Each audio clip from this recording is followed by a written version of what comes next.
একদা পটলপুর নামে একটি গ্রাম ছিল। সেই গ্রামে একটি ছেলে ছিল।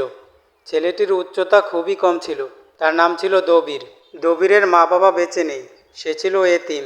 তার মনে একটাই দুঃখ ছিল, সে কেন অন্যদের মতো লম্বা হলো না।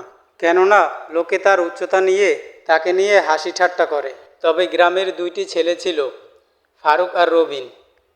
ফারুক আর রবিন সবসময় দবিরকে জ্বালাতন করত, তার উচ্চতা নিয়ে খোঁটা দিত এবং তাকে সবসময় ছোট করে কথা বলতো। আরে ওই দেখ, কে যাচ্ছে রে! দবির সাহেব না? চল, বেটে দবিরের সাথে একটু মজা করা যাক। অনেক দিন হলো ওকে নিয়ে মজা করি না।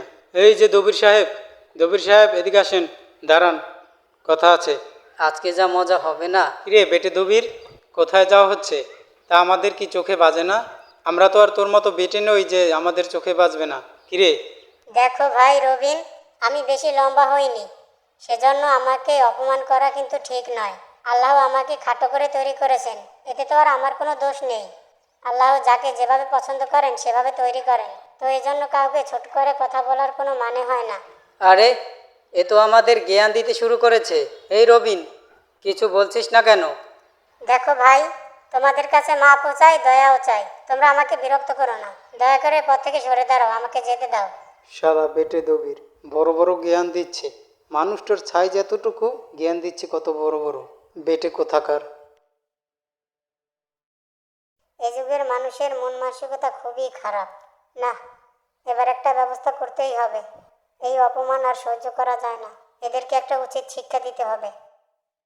এরপর দবির হাঁটতে হাঁটতে কিছু দূর যাওয়ার পর একটি ব্যানার দেখতে পায়। ব্যানারে কিছু লেখা ছিল। দবির সেই লেখাটি পড়তে লাগলো। আরে, এই ব্যানারে কি লেখা আছে? আর নয় চিন্তা, এসে গেছে লম্বা হওয়ার মহা ঔষধ। চলে আসুন আমাদের ঠিকানায়। ঠিকানা গ্রাম পলাশপুর, থানা বিক্রমপুর। আরে, এটা তো আমাদের গ্রাম থেকে বেশি একটা দূরে নয়। ট্রেনে চড়ে গেলে খুব অল্প সময়ের মধ্যেই যাওয়া যায়। আমি বরং এক কাজ করি, ট্রেন স্টেশনে চলে যাই, ওখান থেকে ট্রেনে করে চলে যাব। এবার বোধহয় আমার মনের আশা পূরণ হবে, আমি বোধহয় লম্বা হতে পারবো। এরপর দবির হাঁটতে হাঁটতে রেল স্টেশনে চলে যায়।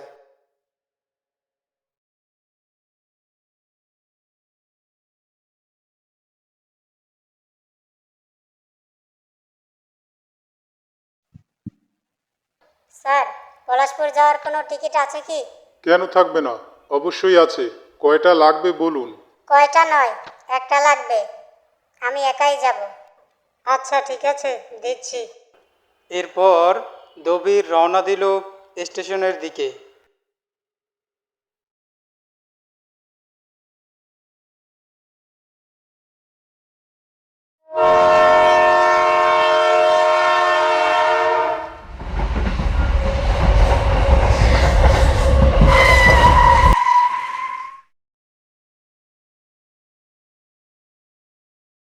ওহে ভাই, তুমি কোথায় যাচ্ছ? আমি তো আমাদের বাড়ি যাচ্ছি।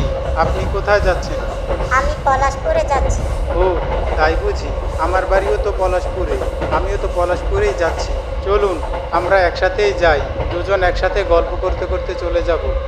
এই যে পলাশপুর চলে এসেছে। চলুন ট্রেন থেকে নামি এখন। হ্যাঁ ভাই, চলো।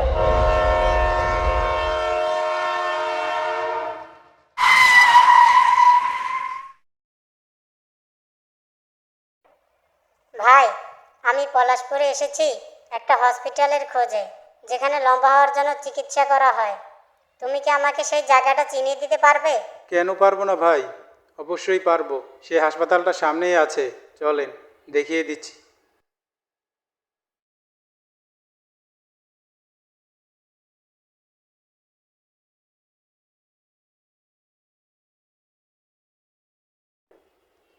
এই ভাই সেই হাসপাতাল।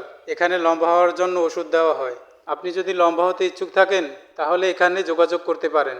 লম্বা হওয়ার জন্য সবচাইতে সেরা চিকিৎসা কেন্দ্র এইটা। তোমাকে অনেক ধন্যবাদ ভাই।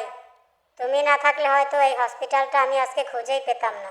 ধন্যবাদ দিয়ে আমাকে ছোট করবেন না ভাই, এটা তো আমার কর্তব্য ছিল। আচ্ছা ভাই, আমি এখন বাড়ি যাই, ঠিক আছে? আবার দেখা হবে।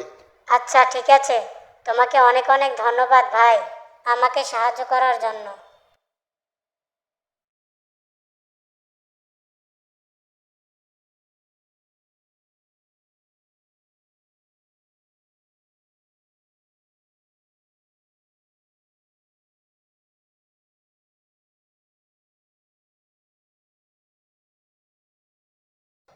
এই যে ডাক্তার সাহেব, আপনার কাছে কি লম্বা হওয়ার কোনো ঔষধ আছে? কেন থাকবে না? অবশ্যই আছে। আমরা তো লম্বা হওয়ার জন্যই ঔষধ দেই। তাহলে আমাকেও দিন না ডাক্তার সাহেব, আমারও লম্বা হওয়ার খুব দরকার। সে দিতে পারি, তবে লম্বা হওয়ার ওষুধ খাওয়ার কিছু নিয়মকানুন আছে, সেগুলো মেনে চলতে হবে। যেমন ধরো, তোমাকে আমি 1 বোতল ওষুধ দেব এবং সেগুলো তোমাকে 1 মাস ধরে সেবন করতে হবে। কোনো সমস্যা নেই স্যার, আপনি আমাকে ওষুধ দিন, আমি নিয়ম মতোই ওষুধ খাবো। আচ্ছা ঠিক আছে, দিচ্ছি তাহলে। এরপর দবির ওষুধ নিয়ে ট্রেনে চড়ে বাড়ির দিকে রওনা হলো। আচ্ছা, ডাক্তার তো আমাকে বললো 1 মাস ধরে ওষুধ খেতে, মানে আমার লম্বা হতে আরও কমসে কম 1 মাস সময় লাগবে। না, এত সময় আমার হাতে নেই, আমি সবগুলো ওষুধ একসাথে খেয়ে নেই, তাহলে খুব তাড়াতাড়ি লম্বা হতে পারবো। এরপর দবির সবগুলো ওষুধ একসাথে খেয়ে নেয় এবং ওষুধগুলো খাওয়ার পর সে ক্লান্ত হয়ে পড়ে এবং তাড়াতাড়ি করে বাড়ি চলে যায়।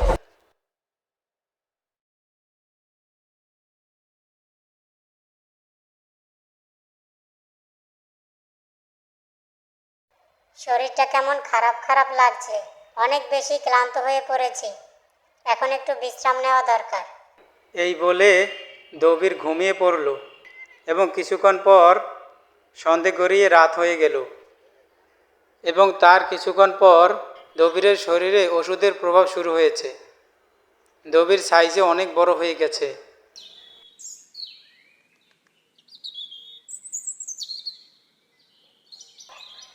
আরে, আমি তো অনেক লম্বা হয়ে গেছি এবং অনেক মোটাও হয়েছি, এবার হবে মজা।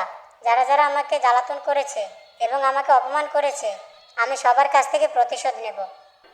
এরপর দবির প্রতিশোধ নেওয়ার জন্য রওনা হলো, কিন্তু পথিমধ্যে কিছু বাচ্চারা তাকে দেখে ভয় পেয়ে দৌড়ে পালিয়ে যায়।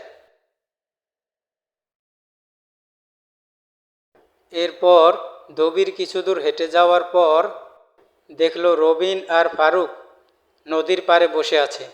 দবির হেঁটে হেঁটে তাদের কাছে গিয়ে তাদেরকে ধাক্কা দিয়ে নদীর মধ্যে ফেলে দেয়। আরে ফারুক, এ যে দেখছি একটা দৈত্য, দবিরের মতো দেখায় ওকে। দবির আবার মরে ভূত হলো না তো? তাড়াতাড়ি পালা এখান থেকে।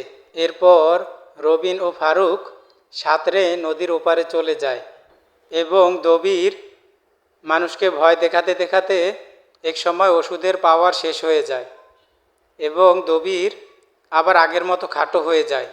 তবে দবিরকে নিয়ে আর কেউ কোনো দিন হাসি ঠাট্টা করতে সাহস পায়নি, কারণ সবাই ভাবতো দবিরের সাথে বোধহয় জিন আছে।